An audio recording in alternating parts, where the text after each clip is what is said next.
Man, we're going to give out some awards down the stretch today in the NFL, and we're going to start with the MVP in a two-man race between Saquon and Josh. The barbershop is open and Tony Wiggins has a chair for you. He's ready with some real NFL talk.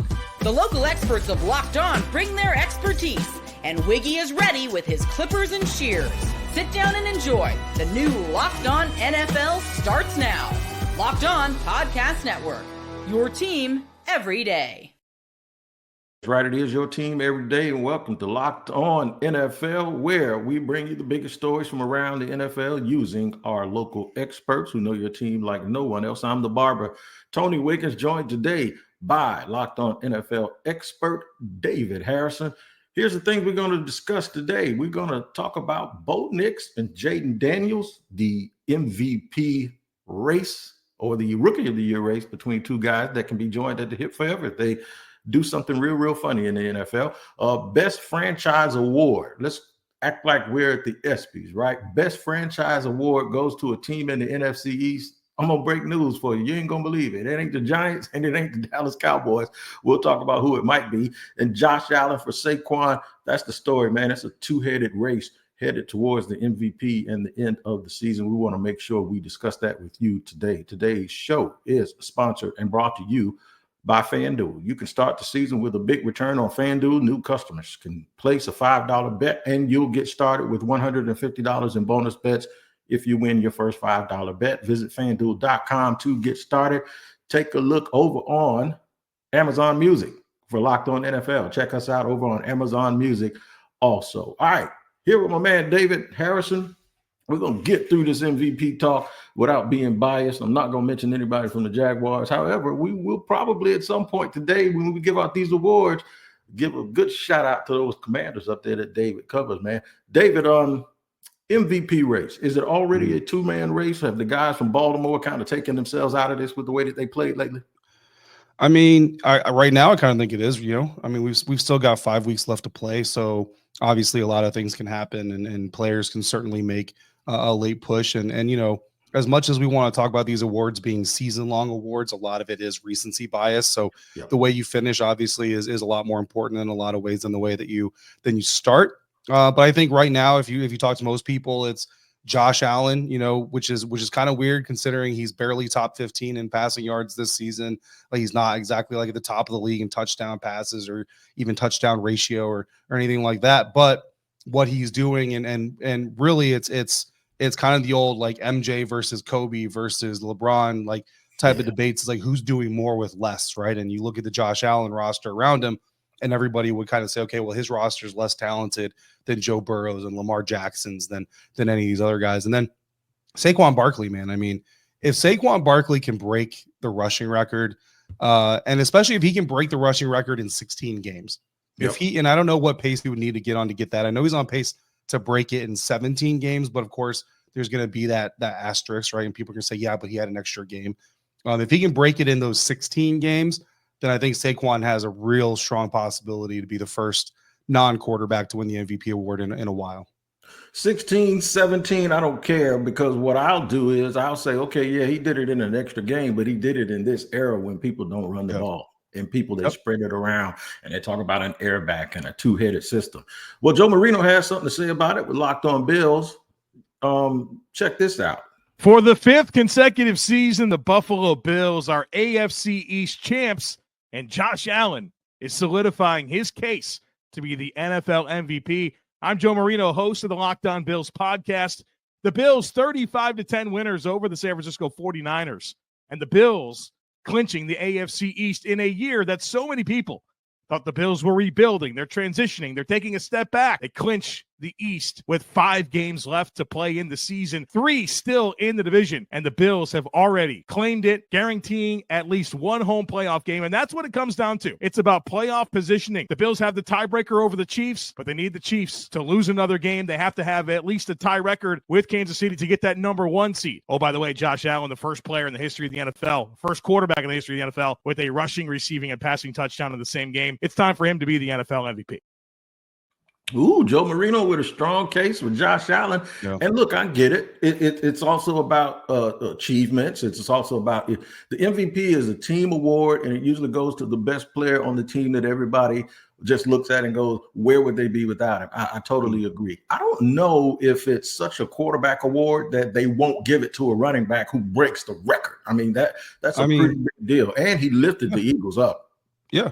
I mean, the thing that we're not going to know about it, right? And you knock on wood and you hope that the Buffalo Bills don't have to go through finding out what their team looks like without Josh Allen. That's really the big question. Because right now we look at it and we say, well, if this team didn't have Josh Allen, they wouldn't be anywhere near as good. But we don't actually know that, right? Like we don't. Right. And that's where, the lack of marquee names on the Bills roster right now, outside of maybe like Dalton Kincaid, if you're a tight end fan and if you're a fantasy enthusiast, you might know who that is. But if you're not a Bills fan and you're not a fantasy enthusiast, you might not even know who Dalton Kincaid is, to be quite honest with you. Like he's not like Travis Kelce and dating Taylor Swift and all this stuff. But honestly, if you look at the Philadelphia Eagles, man, we know what this team looks like without Saquon Barkley in a sense, because we've kind of already talked about this before. But in the first 4 games this season, the Philadelphia Eagles were trying to emphasize their pass game over their ground game. And they were 2-2, and all the talk of the dysfunction and the disorder on offense and their inability to really play consistent football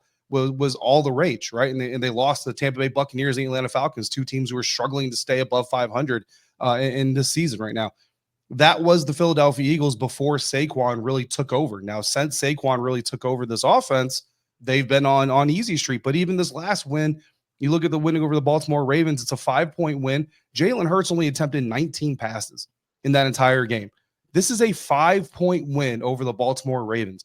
If I were to tell you that Jalen Hurts is going to attempt 19 passes in any game, you're going to expect that scoring margin to be at least 2 scores because, okay, they're leading by a good amount, so they just ground and pound, run the clock out. No, this is a close game, and I would actually really love to know the alternate timeline here if Justin Tucker doesn't botch all of his kicks. Yeah. And the Baltimore Ravens are actually leading in the 4th quarter. Yeah. And maybe the Eagles feel compelled. They have to go put the ball in Jalen Hurts' hand. How that turns out. Because I'll tell you right now, man, if the Ravens put the Eagles in a situation where they have to be throwing the ball in the 4th quarter and Jalen Hurts falters, in a sense, it actually makes Saquon Barkley's MVP race or candidacy stronger because you see what happened again. But at the same time, I wonder if these stories, because there's still conversations about are Jalen Hurts and Nick Sirianni on the same page and how's their relationship getting better and all that stuff, even with this win streak. So if they fall to the Baltimore Ravens in that game, I kind of wonder how this narrative gets changed. But I think Saquon Barkley, man, like if you take Saquon off the Philadelphia Eagles, even with Jalen and A.J. Brown and Devontae Smith,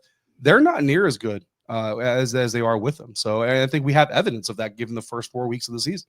David, we've talked about dogs in the past. I don't want to compare human to dogs, but there's a certain discipline that comes with handling a large breed dog, correct?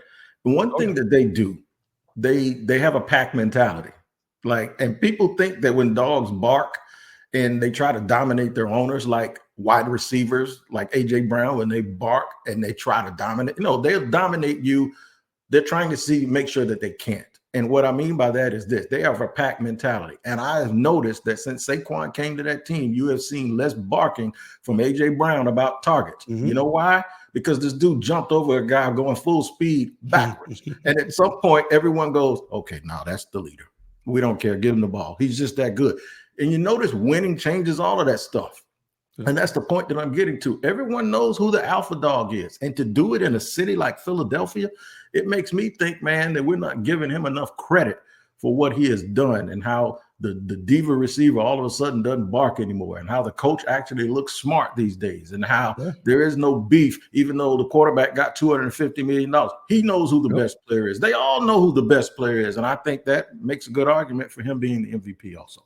I mean, look, AJ's been injured. Devontae's been injured. They played without Jordan Mailata. They're starting left tackle for multiple games. Fred Johnson had to come in and get those reps. I mean, yeah, man, this Eagles team, the way they were going, like I said, in the first quarter of the season, if they had continued on that path, and, you need to give a hat tip to Kellen Moore, the offensive coordinator, for recognizing the need to shift the strategy as well and executing it. But clearly, since they've shifted to a Saquon heavier offense, things have worked out really, really well. No doubt about it. All right. Best franchise in 2024. I can tell you right now, it's in the NFC East, and the Eagles, we talked about them. They're one of them because of the way that they've been able to gather themselves and change their narrative. Who else is in the running in that division? I know who ain't in the running. We'll talk about all of that in just a second here on Locked On NFL. Today's show is sponsored by Mint Mobile. With big wireless providers, what you see is never what you get. Somewhere between the store and your first month's bill, the price you thought you were paying magically skyrockets. With Mint Mobile, you'll never have to worry about gotchas ever again. When Mint Mobile says $15 a month, when you purchase a 3-month plan, that's exactly what they mean. So say bye-bye, like my grandson says, to your overpriced wireless plans, jaw-dropping monthly bills, and unexpected overages. To get this new customer offer, your new 3-month premium wireless plan for $15 a month, go to mintmobile.com/lockedon-NFL. That's mintmobile.com/lockedon-NFL. Cut your wireless bill to $15 a month. mintmobile.com/lockedon-NFL. Now, $45 upfront payment required, equivalent to $15 a month. New customers on first 3-month plan only. Speeds slower above 40 gigabytes on unlimited plan. Additional taxes, fees, and restrictions apply. See Mint Mobile for details. And today's show is also sponsored and brought to you by our friends over at Prize Picks. You want to get paid, man, you can, even when your team's bad. Just go more or less than on player stat projections, and you have a shot to winning up to 100 times your cash. Run your game all season long on Prize Picks. Here's what you do, man. You pick between 2 and 6 player projections, and you can get paid on Prize Picks like millions of people do every single week. What you do is download the app today and use the code LOCKEDONNFL to get $50 instantly after you play your first $5 lineup. I'll repeat it. It's Locked On NFL, all one word, to get $50 instantly after you play your first $5 lineup on Prize Picks. Prize Picks. Run your game. All right, running along here on Locked On NFL. You know, there's a way that you can give an award out for best franchise. You can either look at the team that has, against all odds, just totally done a facelift right in front of everybody, or you can give it to the team that has always been consistent and everybody thought their door and their window was going to close, and right in the middle of the season, they absolutely changed their identity and become, I wouldn't necessarily say the darlings of the league, because I think that's who Detroit is, but Philadelphia has definitely garnered a lot of respect, and you don't hear Nick Sirianni's name anymore as the punchline to a bunch of jokes. Listen to Lou DiBiase give his case for the Eagles. One thing we learned about this Philadelphia Eagles team on Sunday and their win against the Baltimore Ravens, they're the toughest team in football. Like, Baltimore is one of the most physical, imposing your will, rushing attacks with 2 MVP candidates in Lamar Jackson and Derrick Henry. The Eagles went into a road environment against that team in a playoff-like game and just completely dictated terms. And it starts with the Georgia boys up front: Jordan Davis, Jalen Carter, Nolan Smith, Nakobe Dean. But it wasn't just the front 7, Zach Bond as well. I mean, the entire front dominated against Baltimore and kept Lamar and Henry in check. But it was also the secondary. I mean, Quinyon Mitchell flips Mark Andrews with a big hit. Cooper DeJean body slams Derrick Henry. I mean, just unbelievable physicality from a young core. Isaiah Rodgers meeting Lamar Jackson at the sideline and drilling him. For the youngest team in football on defense to be this physical already, I mean, that is truly their identity. Everybody talks about Detroit a certain way, and Philly is just right here under our eyes doing the same thing, man, and doing it with a bunch of homegrown talent. I'm telling you, man, the Eagles might just edge out the Commanders for the award for best franchise in 2024. Yeah, I mean, look, you got to give Vic Fangio a lot of credit for what he's Yes. done with that defense, you know, and it was something that I was amazed at when the Eagles and Commanders played, and I got to admit, it wasn't something that I really noticed in real time. It was something that I had to learn through post-game research and everything else. But the Philadelphia Eagles didn't stack the box one time against the Washington Commanders, and you talk about doing that against a team that needs to establish the power run game first. Like, that's the Washington Commanders' offensive identity. Is, you know, as sexy as Jaden Daniels is, and as amazing as the deep ball highlights are, all that stuff. This Washington Commanders offense really runs best when the power run game gets established first, and everybody knows that. So for the Eagles to come out and not only say, we're going to stop your power run game, but we're going to do it without even stacking the box, and that really takes away a lot of green and a lot of real estate for opposing quarterbacks to operate with when you can do that with just your front four. And I think that what it really solidifies, Wig, is everybody wants a quarterback. Everybody needs a quarterback. You want the sexy receiver.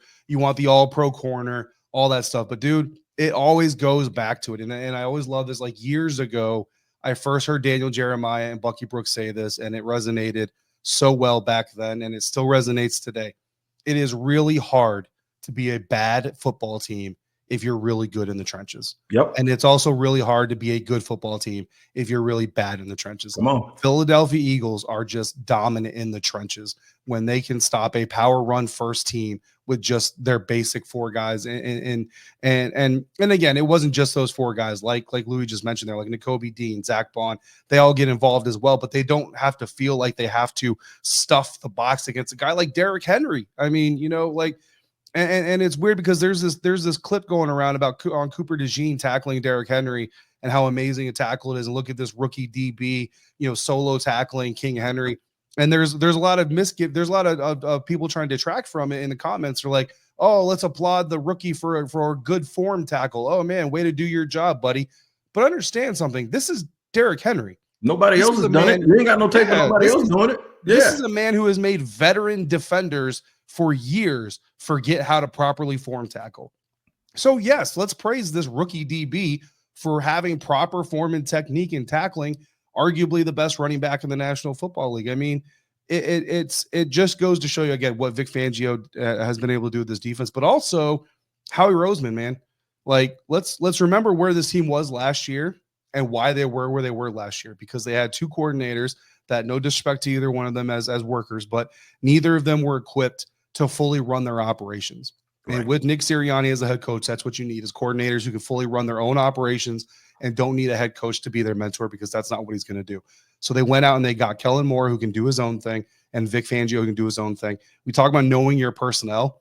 That applies at every single level. And Howie Roseman clearly knew who his personnel was last year coming out of the season, and he went out and said, we're going to fix it. So Howie Roseman deserves a lot of and everybody involved in that process, I should say, deserves a lot of credit for that as well, because they've done a really good job of covering up arguably one of the worst head coaches in the NFL, and it's not an easy thing to do. Yep. Now, Washington, they've gone. They didn't just get a facelift, dog. They had their soul purged, baby. Washington they got that whole thing cleaned up from the inside out. They got baptized or something, man, because Washington now is a destination place and really is a model. They will be a model for how to take over a mess and turn it into a blessing. Yeah, no, 100%. And I'm glad that you established that, because, obviously I cover the team.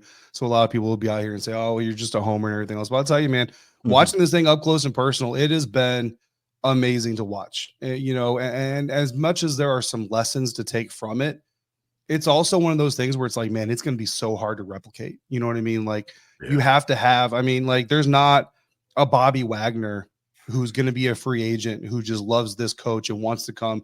Like if the Dallas Cowboys, right, there were conversations about the Dallas Cowboys, the biggest mistake they made this last offseason was not firing Mike McCarthy to hire Dan Quinn themselves. Well, guess what? If they hire Dan Quinn themselves, Dorrance Armstrong is still in Dallas. Dante Fowler Jr. is still in Dallas. Noah Igbenogany, Tyler Biadasz, Bobby Wagner's probably in Dallas right now. Like, you know what I mean? Like, think about how much different this Dallas Cowboys season might be going if all of those things happen, and then you have the draft capital and everything else. And that's just kind of the dynamic of it. So, like, if you're a team, I don't know, and you're looking and saying, how do we reshape our franchise to be like the next Washington Commanders? Well, first you got to go find knowing your personnel, the GM that models the owners. What does the owner want this team to be? What is the idea of this franchise? The GM's got to be on the same page. Then he's got to find a head coach. I mean, bro, this coaching staff is littered with former NFL players that all wanted to come work for Dan Quinn. Like, something. People talk about the head coach, right? We talk about like, oh, Ben Johnson's a sexy head coach. Okay, yeah, but who's his staff? Bobby Slowick from the Houston Texans, offensive coordinator. He's going to be a sexy head coach. Okay, but what's his staff? Mike McDonald in Seattle. Look, Mike McDonald is one of the most sought-after head coaching candidates in the National Football League last offseason. Who's his staff? How is his team really going to establish themselves. And they've had some issues kind of setting that tone, I would say, this season. So there's so many pieces that go into it, man. And then over 60% roster turnover. Like, it's going to be something that everybody studies, but it's going to be something that's so hard to replicate. Yeah. And speaking of Dallas, by the way, I'm glad you brought him up. Landon McCool, he's still talking his way through it, but we're going to give Dallas a little bit of credit. Since Dak got hurt, they have been playing a little bit better, but they ain't going to win Team of the Year. Real quick on Dallas, though. They won a couple of games. They beat Washington in probably one of the wildest games I've seen, the endings to a game I've seen. And then they won against the Giants. And now people are saying maybe they're better without Dak, and maybe they're learning something. The only thing they're learning is they're learning how to beat some bad teams, or beat a young team at Washington and a bad team with the Giants. Dallas. Hey, that was a bad team in Washington they beat. That was a bad team that day. You can say that. That's okay. Okay, yeah. Well, they beat two bad teams. I don't think Dallas. I think Dallas has a few regrets about not keeping Dan Quinn, and not doubling down saying that they might keep McCarthy another year. And I just think while we're talking about teams that do it the right way, Dallas is doing it the wrong way. Yeah, they absolutely are. Look, this team as it stands is not better without Dak Prescott, but this team could absolutely be better than it is with Dak Prescott, right? Yeah, I mean, we talked about this in the offseason, in the preseason, man. Like, the best thing for the Dallas Cowboys to do after the not all-in offseason that they had was to play out the season, see how it goes with Dak on an expiring contract, with McCarthy on an expiring contract, let everything play out as it goes, and then come back and address it next offseason and have a firm direction to go in. Now you're stuck in purgatory, bro. You're just stuck in purgatory because you got this 30-plus-year-old quarterback that has not gotten you over the hill of really anything other than an NFC East division title. He's not going to get you there anytime soon. Your next head coach has got to believe in Dak. Like, your next head coach is not going to get to pick his quarterback, which means I don't know if you're getting a Ben Johnson. I don't know if you're getting a Bobby Slowick. Like, I don't know, man. The Cowboys are basically just sticking themselves right in the middle, hoping for other people to fail around them is essentially how I look at the Cowboys. That's exactly what they're doing. Now, a lot of teams that are coming up, they're not only switching the way that they play, but they're switching the way that they onboard quarterbacks. And they're making sure that they are sheltering their quarterbacks the right way. And two of them are Bo Nix and Jaden Daniels. We talked about Jaden Daniels a lot. Who's going to win Rookie of the Year? In my opinion, they both ought to win it. And we ought to make them hold hands together for the rest of their careers, co-Rookies of the Year. We'll talk about that more here on Locked On NFL. Today's show is sponsored and brought to you by our friends over at FanDuel. That's right, FanDuel, man. It is where you can have so much fun and get yourself some money.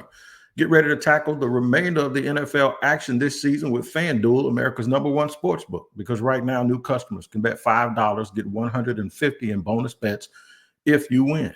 The FanDuel Sportsbook app gives you everything you need to place live bets on the NFL all in one place. So when you get a hunch in the middle of the game, you can check out the latest stats, view live play-by-play, and so much more on the same page where you place your bets. Just visit FanDuel.com to join today, and you'll get started with $150 in bonus bets if you win your first $5 bet. That's FanDuel.com. Never waste a hunch and make every moment more with FanDuel, an official sportsbook partner of the NFL.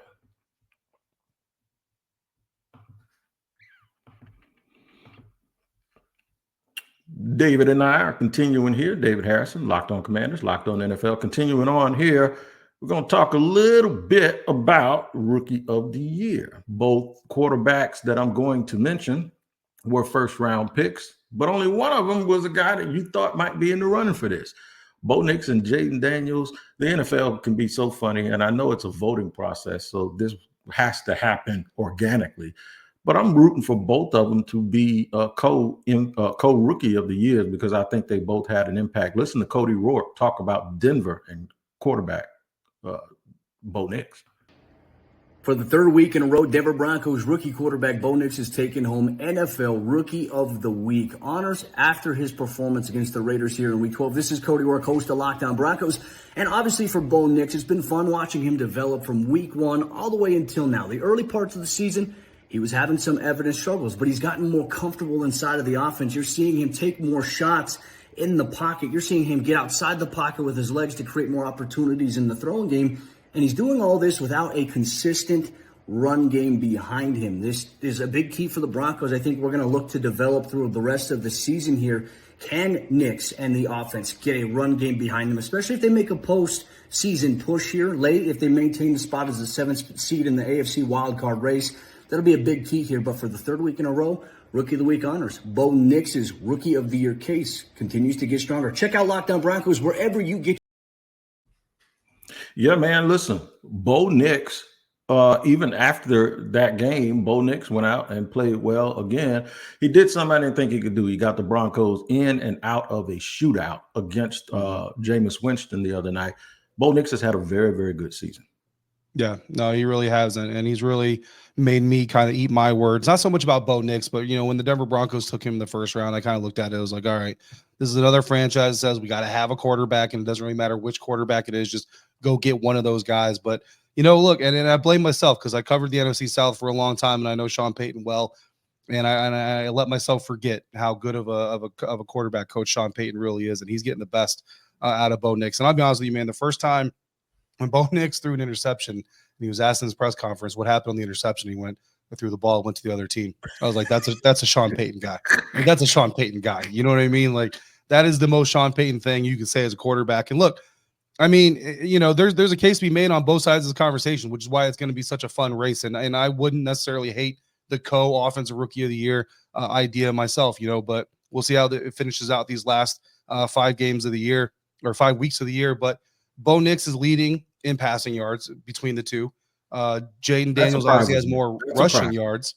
Yeah, well, but this is where the buts are going to come in, right? Because Bo Nix is also leading in attempts by almost 70 attempts, right? He's at almost 70 more passing attempts than Jaden Daniels has, but his yards is not there. Jaden Daniels is leading in yards per attempt, and then Jaden Daniels has the 6 rushing touchdowns. Bo Nix has 4, right? So he's not that far behind, and that's where the argument will be as well.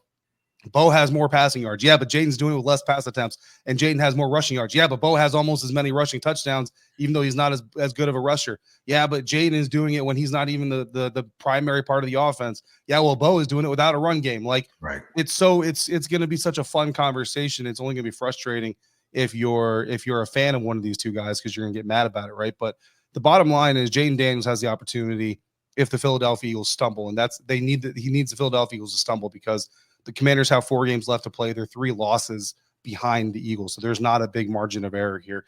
So it's most likely the Eagles are going to win the NFC East, right? But if they can get into a situation in a few weeks where the Eagles and Commanders play again, and the Commanders can beat the Eagles and maybe put themselves in position to be competitive for the NFC East division title, that's going to help in the mind of voters, right? That recency bias. But again, the Denver Broncos, they face the Indianapolis Colts, which isn't going to be a huge matchup coming out of their bye. But they've got the Los Angeles Chargers, Justin Herbert, Coach Harbaugh, Khalil Mack, all those guys, right? So if he can go out there and beat that Chargers team on the road in Los Angeles in December football, that's going to help his case. Cincinnati Bengals, if he can outduel Joe Burrow, I understand that Bengals defense is their fault anyway, but if Bo Nix can go out there and put it on tape and outduel Joe Burrow, that's going to help his case. And then, of course, Kansas City Chiefs. Patrick Mahomes may not even play that game, to be quite honest with you, by that time, but it doesn't matter. You put the aesthetic on tape that you beat the Kansas City Chiefs, that's going to help people in the mind of voting. And so there's opportunities for both these guys to still go out there and make plays. And it's just been a lot of fun to watch. Whoever wins, man, I think both these teams have a really good quarterback. I think Caleb Williams is still a really good quarterback with the Bears. We'll see what the Bears do with their coaching search. That's going to be incredibly important, obviously. But it's been a lot of fun to watch Bo Nix get back into this race, man, because 3 weeks ago, it was a one-man race. And, I was happy because I'm covering the guy that was the one-man race.